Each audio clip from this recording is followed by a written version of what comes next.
All right, welcome back to another episode of Tennis Channel Inside In, the podcast that keeps growing, the game you know and love. Our guest this week, returning back to the program. She's won over 500 matches. She's been ranked top 10 in the world. But the biggest thing for me is her Twitter X bio is that German beer makes everything okay. So, Andrea Petkovic, welcome back to the show. And that is a true statement, by the way. It is a true statement.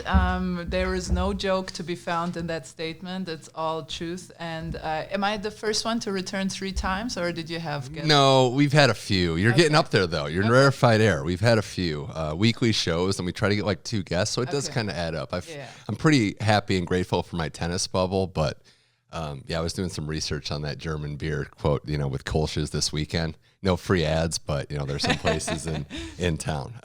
One of the things, though, it's great to have you back, great to have you commenting. You're very busy with a lot of stuff we're going to get into in the current game, but I did have one bone to pick. You said you could learn Spanish in 1 month on the air the other day. That was, sometimes you just have these brain farts when you're on air, especially when you're on air for a long time. You forget your filter because it's a contained space. You're with your co-commentator, and I work most matches with Mark Petchy. We get along great, which sometimes is not a good thing because you feel like you're buddies, and then just things come out of your mouth that you maybe should keep for yourself, and that was really one of it. But I'm still positive the month is not over yet. Right. Who knows? Maybe I will learn Spanish in a month. It wasn't random either. It was like something had happened, and there was a argument, and you wanted to know, and I'm sure the people listening wanted to know, and you're like, yeah, it'd be great if I just knew Spanish right now. That's the one thing that annoys me now that we have coaching. That's one of the things that is most interesting to me, what the coaches tell their players and how much they can actually integrate into their games. And when I don't understand what they are saying, it just drives me insane. Yeah, we do need a translator, just a button that could do that. Do you think on that topic, because there's tennis all around the world, if you're listening to this, you're either waking up, going to bed, or there's just tennis all the time, but the Golden Swing coming to an end here in Chile, the last tournament, do you think there's been a popular sentiment that we need more tennis events in South America? Would you agree with that? And if so, how could they figure out a way to do that? Oh, absolutely. I've played a few times in Mexico. The WTA Tour has a tournament in Bogota, but not as many as the ATP Tour has. But I have played in Mexico, for example, and it's just so much fun. And you can see how much the players give of themselves in the South American swing, because it's just so much fun to play in front of these passionate fans, and they really know their tennis, which makes me think that tennis is a more popular sport than you would think, because obviously Europe is similar. Soccer is the all-encompassing sport in Latin America and Europe for that matter. But I do think there is an argument to be made that to have a big combined event in South America, I think we would then have in most areas, because tennis is a global sport, we would have in most areas of the world, we would have a big combined event. That would be great. Right. My simple just analysis of it is look at the crowds. They usually tell the whole story, and there's some of the rowdiest crowds every year. And then you add into the fact that there's a lot of hometown guys, like Fonseca just comes out of nowhere, and he's 17, and you see the opportunity, and that's the biggest thing. As much as we want tennis everywhere, give these players an opportunity that grow up in Brazil or Argentina or Chile and don't have the means to maybe blow up early. I think it would just be great for the sport. So it would be great for the sport, and you have to think about it. It trickles down to the very, very young ones. I always feel so bad for Australian, Chinese players, and as well the South American players, whether it be Brazil or Chile or Argentina. Because of the tradition of tennis, many tournaments are in the United States and Europe. I'm talking about the challenger level. So these guys and women, they have to be away from home. They don't go home from Miami to post US Open. That is so tough. And tennis already is such a lonely sport. And then you're gone for so long. I see it with some of the Chinese players since the pandemic who haven't been home in years. And that is weighing on you mentally. And so I just think because tennis is such a global sport and we have so many stars from all over the world, if we could have pockets of great tennis tradition everywhere, I think that would really strengthen the sport. So I wanted to ask you about Australia. You were down there. It was great. Was it the first time you were down in a while? It was the first time, definitely as a non-player. As a non-player. Yes. Okay. So I don't have many photos this week. I just actually have one. I wanted to get it because you did different roles. I had this photo I wanted to bring up. Now, first off, it's great. And I watched this interview, and it was great to get Sabalenka to admit what we all thought, that boxing would be her sport. Yeah. Shocker there. But I noticed that this was kind of a new role. You were doing the on-court interviewing, and it was after a lot of times matches you called. What was that experience like, being on the other side of these interviews? Well, honestly, it was really nerve-wracking because I really like what I liked about tennis and what I like about announcing is you have a lot of things under control, right? What you say, how you play, how you act, how you compose yourself. In an interview after the match, nothing is in your hand. Yes, you can prepare the questions and you can try and be open, but it's really, there are players who don't want to talk to you after the last thing they want to do is talk to somebody. There are others who are open, and there are others who are shy, who don't feel maybe comfortable in the English language. So it's really nerve-wracking. This one was a great one. First of all, I love my outfit. Well done, me. Yeah, there we go. Hey. I love Aryna's outfit more, honestly. And she was, Aryna, I know I've played against her a few times, so I knew that she was probably going to be very open, and she was, and it was a fun one that was really cool. Yeah, I'm trying to remember. That was probably a smooth sailing for her. She didn't have many tough matches down in Australia. The one, that was my proudest moment of, that was my first question. She had 1-0-0. And she had won the first set 1-0, the first match 1-0, the second 2-2, and then 0-0. So I asked her, "Is that fun for you, sucking the joy out of others players' games?" And she was laughing. Yeah. So I think I broke the ice there. No, it was great, and also I remember you calling that match. Because that's the thing, you're calling the match, then you have to go right into interview mode. You're not just prepping for the interview the whole time. You were on the call, and I was watching the world feed for the Quinn Win Zhang match that she almost lost against Wang, and that's got to be nerve-wracking too. You're talking to the player after when it's like, how did I even survive this? Well, and as you mentioned, I don't really have time to prep for the interview. I prep both players, but then while the match goes along, I always want to ask. I kind of do a thing where I ask one question to about the match, what happened in the match. Then if it's been a crazy match like with that Zhang against Wang match, you want to ask another question. So you kind of have to pay attention. What is happening? The expressions, what are they talking to that box? Is there anything you can ask? But then when it's a match in a third set tiebreaker, you don't know who's going to win. So who do you prep the questions for? So I had 10 questions in my mind for both players. And that was also both with Iga Swiatek. I interviewed her after she came back from 4-1 in the third Collins against Danielle Collins. And with Chin Wen, it's actually better for the interview when they got through a tough one because they are so relieved that they have won. You can just feel the relief in their demeanor, and then they are much more open to the interview. Well, it's good to see Chin Wen's run and Li Na there to support. Did you get the proper hello that Li Na was greeting everyone with, or Chin Wen? Just the proper slap? I didn't get it, unfortunately. No. I hoped I would. It's one of the funniest clips I've seen. Just it's great. So good. And in Australia, because it was the 10-year anniversary of Li Na's run to the Australian Open title, they had so many clips about her, and they kept showing footage of her run. Yeah. And I forgot how funny she was. Like, I had it in my mind that she's funny, but hysterical. Her speech after she won the interviews, absolutely amazing. I think she said something along the lines of like her husband's really lucky that she's married to her. So I was like, this is a really funny person.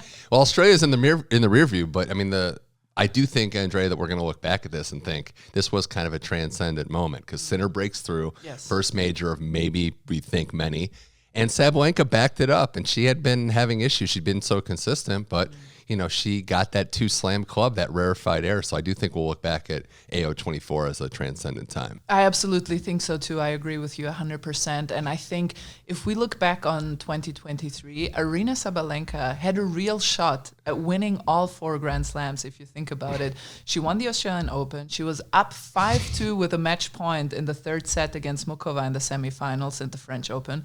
She was up a set and a break on Ons Jabeur in the semifinals in Wimbledon, and she was up a set and a break against Coco Gauff in the US Open finals. So we could have had a Grand Slam Aryna Sabalenka, but she faltered here and there, especially when she was up, lost her track. She didn't end the Australian Open. She was the player to beat from first match on, and she managed to just work with those expectations, never faltered, and she was a level ahead of the rest of the pack. And similar to Yannick, honestly, except for the final, he never really got into big danger. The one thing that that I was worried about seeing Novak Djokovic is that was a first bad match at the major tournament we have seen from him in a long, long time. Yeah, we take for granted the fact that it was just assumed he'd play well, and the older you get, that assumption kind of goes out the window. So it was remarkable stuff. Sabalenka, like, for whatever it is, and those hiccups were always going to kind of be with her,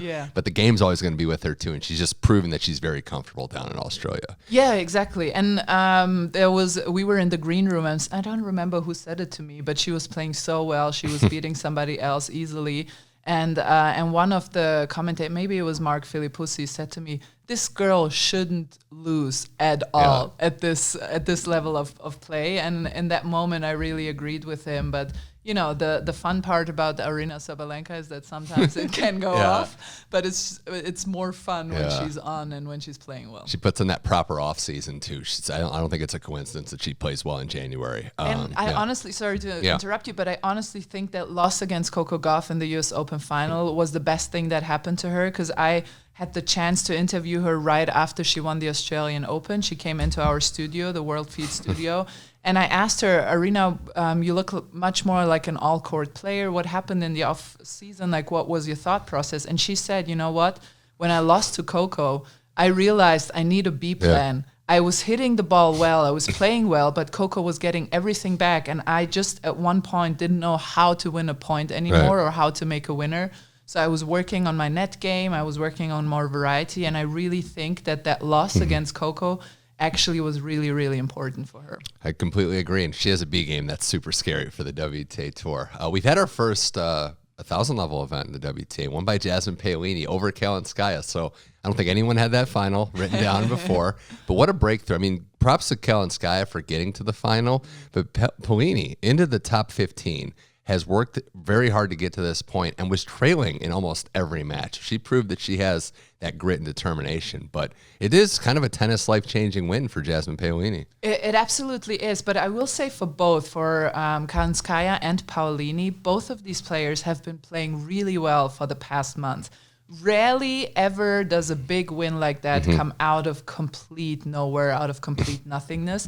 And Paolini played an incredible, she was with Leila Fernandez, she was the player of the Billie Jean King Cup at the end of the season. So she beat so many good players. You could already see that she was really finding her game. And you know, the thing is with both, actually, it's very similar. Kalinskaya and Paolini, they are such talented players. Yeah. They have so many weapons in their arsenal, and sometimes it's harder for these types of hard to pick. players. Yes, exactly.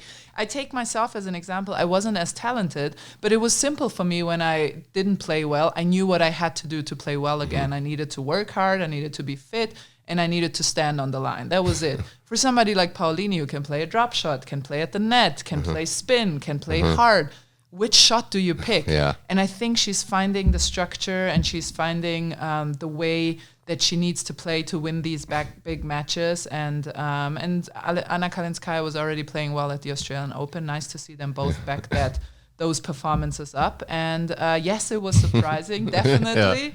But when you look closer at it, it's not that surprising. As someone that's working pretty hands-on with the German Tennis Federation and what they're trying to do, developing players, you notice, like we've seen on the outside, Italy's kind of proving that they're getting it right a little bit. What are they doing where it's not just Sinner, Paolini's coming up, there's young players on both tours. How is Italy getting it right, at least at this stage? So what I think, and I'm a strong believer in that, I really think Italy forever has had the most amount of tournaments on the Challenger and ITF Tour that when I was playing. So when I was playing, most of the 10Ks, 25Ks, 50Ks that I played were in Italy and France. And I really think, this is speaking about Europe, obviously, but in Europe, so if you have these tournaments, and the thing that I believe strongest in, and that I work as a mentor in the German Tennis Federation with, is that these players need to play each other over and over and over again. You see it with the American squad. You have a Tommy Paul and a Taylor Fritz, and they didn't play so well here in Acapulco, but they keep pushing each other, you know, and they are playing better than they maybe would have if it wasn't for the other guys. And so I try to bring my girls together and have them play matches with each other. And I think in a very organic and natural way, that is what's happening in Italy. Right. They are playing at the same tournaments. They are playing against each other. They are pulling each other up. And when somebody like Jannik Sinner does well, all of a sudden you have Matteo Arnaldi beating Taylor Fritz. So, you know, it makes you see that things are possible. You saw the same thing with Serbia. When Novak started breaking through, France maybe would be one. France, the men, exactly. It might be happening again with France, actually. exactly. But yeah, that's a good point. Growing the game at that organic lower level, it's like winning a big tournament. It doesn't happen overnight, but slowly they've done enough. They've developed it, and you're seeing some great things there. More with Andrea Petkovic here on Tennis Channel Insight, and I do want to talk to you about Iga. She had another great run in the Middle East. Can't win every tournament, we know. Kalinskaya played well in that match, but the bigger thing for me that I want to ask you about is her tinkering with her serve. It's something that's very fascinating to see a player at the very top say, I'm going to fix something, and know in her mind that it might take one step backwards before two steps forward. Yeah, so this is, I love to see that, right? And it's stressing me out because I still sometimes think as a player, and when I see somebody tinkering with whichever shot it is in their arsenal, it makes me really nervous because I know the feeling that you have when you all of a sudden don't feel a shot and you don't know where it's going to go at times. Yeah. And for Iga being number one in the world for a while now, but exchanging that place with Aryna Sabalenka, it's really great to see and fascinating to watch because she feels the other players breathing down her neck, especially Aryna Sabalenka. So she knows she has to keep evolving and developing her game. And the one thing that she doesn't have compared to Aryna Sabalenka and Elena Rybakina is that big serve that can get her a lot of free points. And example on the ATP tour, Jannik Sinner did the same thing. It cost him the French Open. He lost in the first or second round, I think, to Altmaier in 5 sets. And everyone was like, oh, what is happening with Jannik Sinner? But they were tinkering with his serve. They were trying the thing where he doesn't move his right leg up. Then they went back to that. And all of a sudden it clicked together. And now he seems to be unbeatable for the past few months. He's been the player on the ATP tour to beat.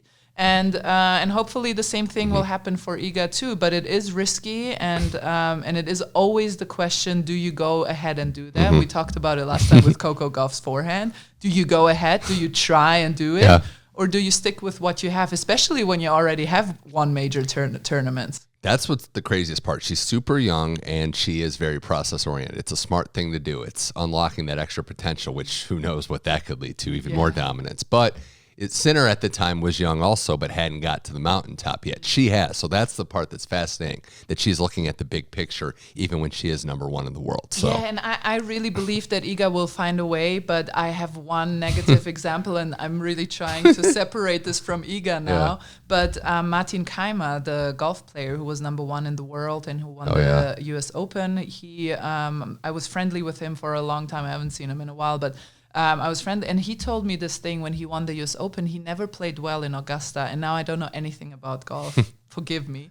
But apparently the Augusta course plays a bit different, and you need to adjust your swing to that.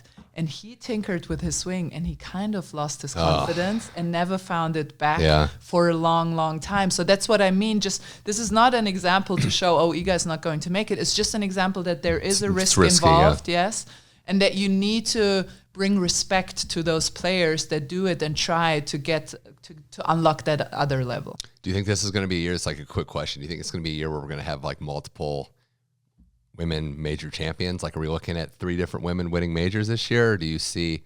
I think so, but I do think that it will be women that we know about. Okay, all right. So I do think it's going. Yes, I do think it's going. Iga on the clay is just tough to bet against. Iga on the clay, I think. Rybakina Sabalenka toss up at Wimbledon, and then I really see Aryna Sabalenka winning the US Open. I think she should. I think it plays very similar to an Australian Open. The only thing with these big hitters, and you see that oftentimes, towards the end of the season, with the tiredness, the sharpness goes a little bit away, and with those big hitters, you think, they just hit big, it doesn't matter, but they have to be extra precise with their footwork because they swing so hard that when the margin is a bit off, the balls fly off as well. So that's the only thing to keep in the back of your mind. But I see Aryna Sabalenka doing really well at the US Open. Well, I can't wait because it's going to be a fun year where they're jockeying for the throne in a lot of ways.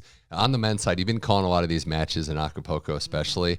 I was watching Shelton Evans. I don't know what it is with you calling these matches, especially with partners named Mark. Yes. Different Mark this time.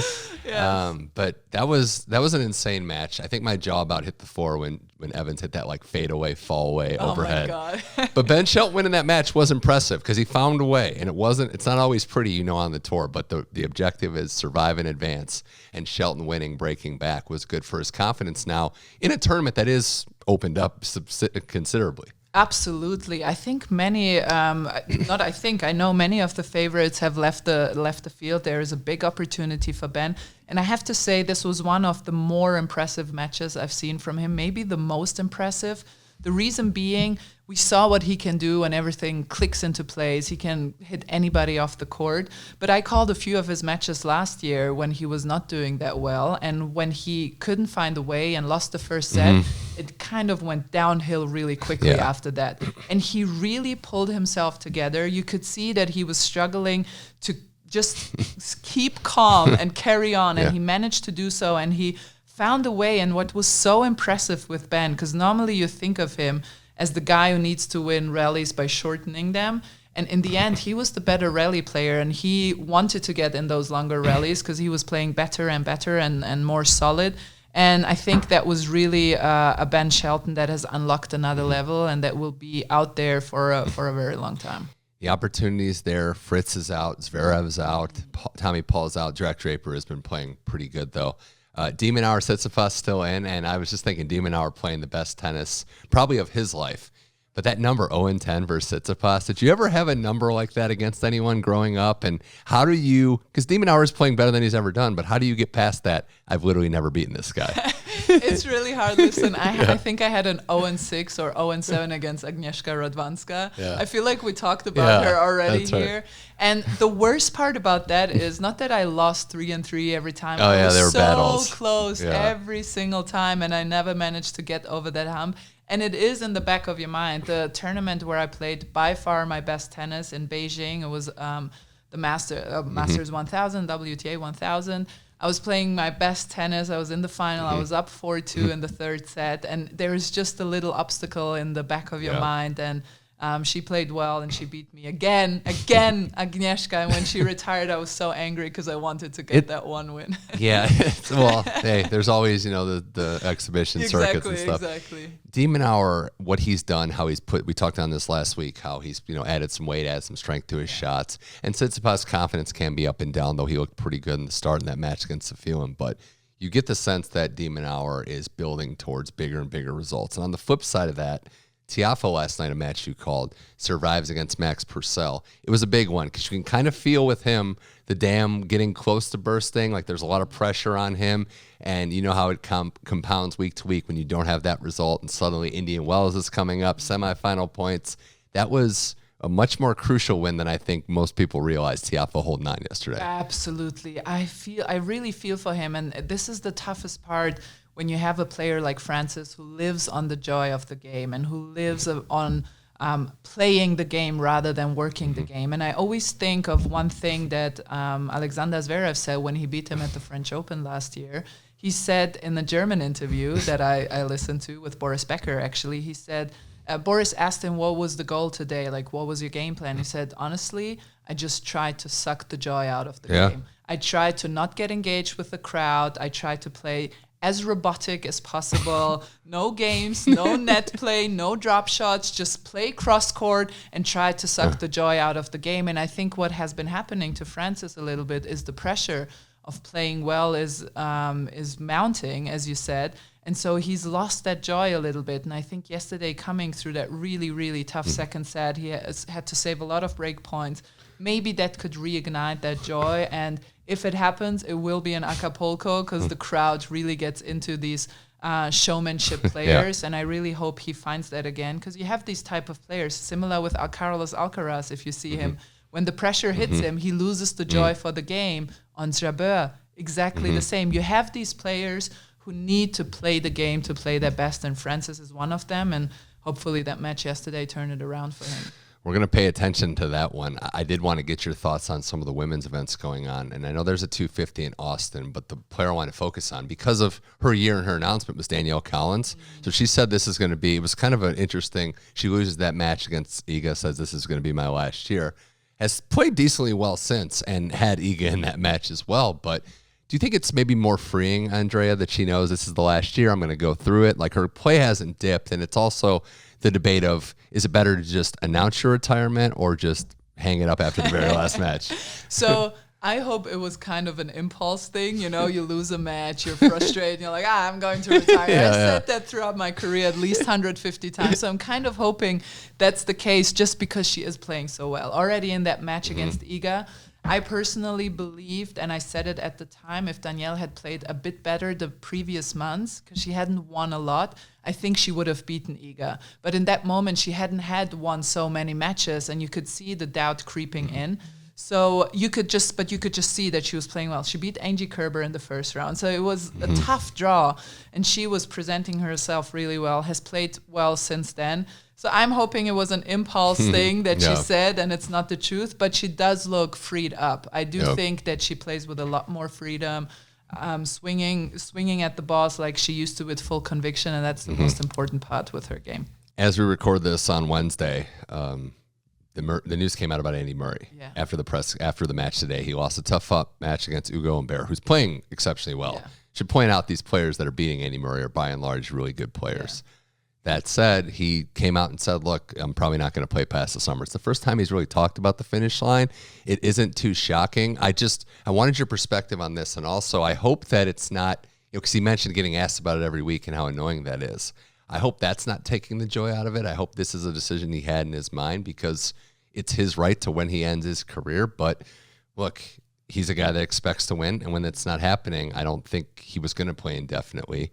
How did you take the news that Andy Murray decided that summer seems like it's going to be it for him? Well, so it made me really sad. I'm a big Andy Murray fan. I think he could have achieved much more if he didn't have 3 metal hips. 3 metal hips and the 3 greatest players of all time. Exactly, and the 3 greatest of all time at the same time. But putting that aside, just from a personal experience, how age came for me was very prompt and very sudden. And yes, you feel you feel the recovery process is slowing down. You can feel your muscles are not explosive anymore, but you can still kind of hang in there with the experience you've collected over the years and with reading the game better than you used to in the beginning, with training smarter.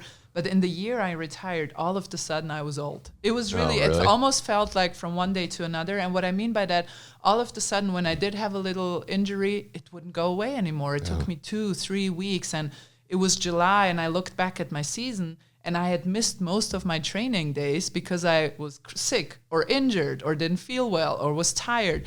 And so what I see and what maybe has happened to him, that all of a sudden he's feeling the age, and it just came out of nowhere. And yes, he felt it for a while, but all of a sudden it just seems like your experience cannot balance out the things you lose by biology and the aging process. He's in rarefied air. You also, you were in the top 10, so you're no stranger to winning big matches, but and you don't have to name players, but there's players that you were accustomed to beating that maybe that isn't the case anymore. And that's when you see okay, what's really going on here? I wouldn't have had much adversity if I played my game against this player, and now I'm losing to them.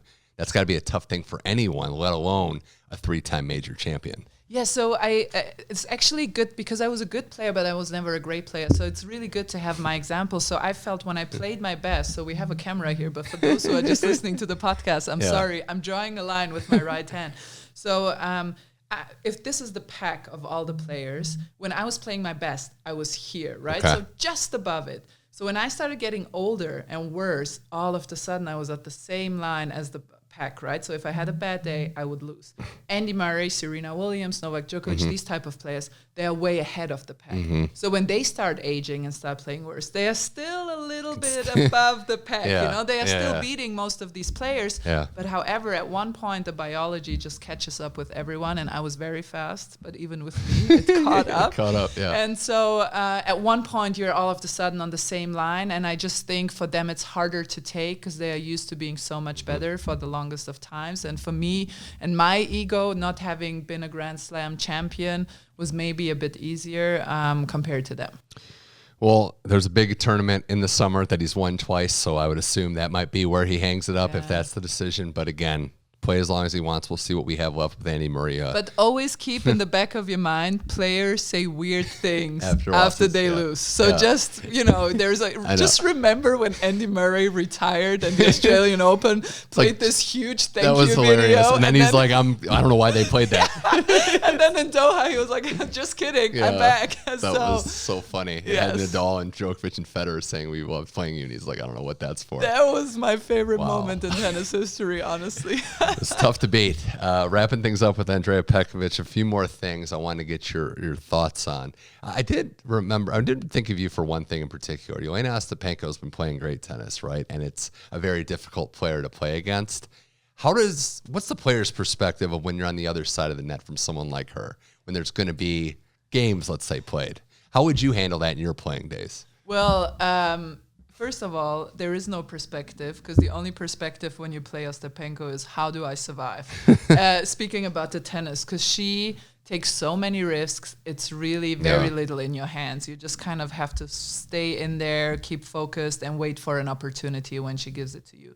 Talking about the games and the bathroom breaks and the injury timeouts, there is a thing that I call, or my friend actually Renee Stubbs, she framed that phase, is locker room reputation, right? Okay. So that's something that maybe journalists are aware of, but every player has a locker room reputation. So for example, I didn't even know my locker room reputation until I retired.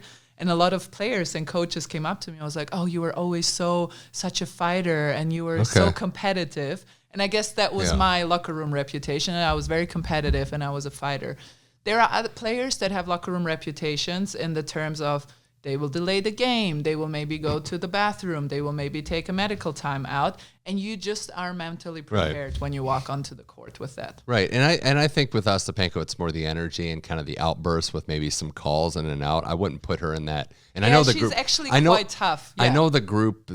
We can all think of players. If you take medical timeouts at inopportune times, there's certain things that, again, your reputation, tennis is such a unique sport in so many ways, but you're traveling with the same people all around the world. Yeah. You're in the same locker room. Yes. You're not in separate home and away locker rooms. So you just know your fellow players, and maybe you know them better than you know your best friend because you just see the rawest, purest parts of them.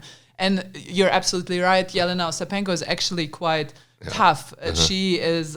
She's not soft at all. There was always like really tough matches, but she likes to discuss with the umpire, question calls, and so you just walk in and walk on the court with being mentally prepared, being emotionally prepared, and just trying to focus on yourself. It makes total sense, right? When Novak Djokovic says, I'll be friends with Rafa and Federer when we're all retired and we can have a beer or a drink on the beach, because when you're playing, you're in that zone where it's just the enemy. Well, I felt it when I retired. All of a sudden I had great friendships and I really thought we were so close. And then I retired and all of a sudden there was a much closer intimacy between us because there was a wall up that you maybe don't notice in that moment if you're unaware of it or if you don't pay attention to it. But there are things you don't tell your friends, quote unquote, because you might play them the next day or the next week. And so you maybe don't tell them that you're struggling with your coach or that you're not feeling that well anymore, or that your leg is hurting. And when I retired, all of a sudden the friendships I did have, they became more intimate and we became closer. And that's been a really nice part of retirement. It's great to see, and you've stayed busy during retirement. Before we go, I have to ask you about, the new author side of things. You're writing, like you've got columns now. You've already been a published author, but you're leaning into, the old school journalist style that these kids have no idea of. They really don't. Yeah, I have a newsletter now. I have a Substack. I have my columns. My second book is coming out. So I prefer to walk around with long black coats, smoking and drinking whiskey in bars. So if you ever see a woman like that, it's probably me. You can come say hi. It's like Hunter S. Thompson. No, it's Andrea Petkovic. But no, and seeing you at some of these speaking things for like different books and stuff, it's nice that you're out, interacting with the fans. I thought you put it perfectly, the clip or the quote I saw, talking about the differences between Serena and Osaka, how Serena plays smaller and Osaka plays bigger. And that's the kind of perspective that only the people that shared the court with them have any idea of. Yeah, exactly. So it's interesting that I see it now sometimes when I commentate on players, and I try to make myself aware of that I have never played. I'm aware that I'm missing something. So I tried now, and when I was at the Australian Open, I really made an effort in going to all the practices, because that's when you get a bit of a different perspective. And I really profited from, in my announcing gig, I profited off of playing most of these players, knowing what their ball feels like on the racket and on the strings, and how it feels like playing them. And I'm aware that I will lose that soon, the older I get and the more younger players come on tour. But yeah, you just have to keep it in the back of your mind that you can't see everything on a screen. Well, that motto of just aiming high and then failing spectacularly, which I said you need to have a T-shirt made for that. That is my motto. That's been my motto forever. That's perfect. Before we go, last thing, do you think of this San Diego event? It's a 500 level tournament. Players like Pegula, Pavlyuchenkova, Emma Navarro, Donna Vekic. Do you think there's a name in there that could and maybe will have this bigger result and take that into Indian Wells in the Sunshine Double? Well, this section particularly that you mentioned is a really tough section. There are so many great players there. I honestly think that Pavlyuchenkova is bound to play really well again. She has it's a fighter. That's a fighter also. Yeah, exactly. She has a new old coach, Benny Ibrahimzadeh, who she worked with really well.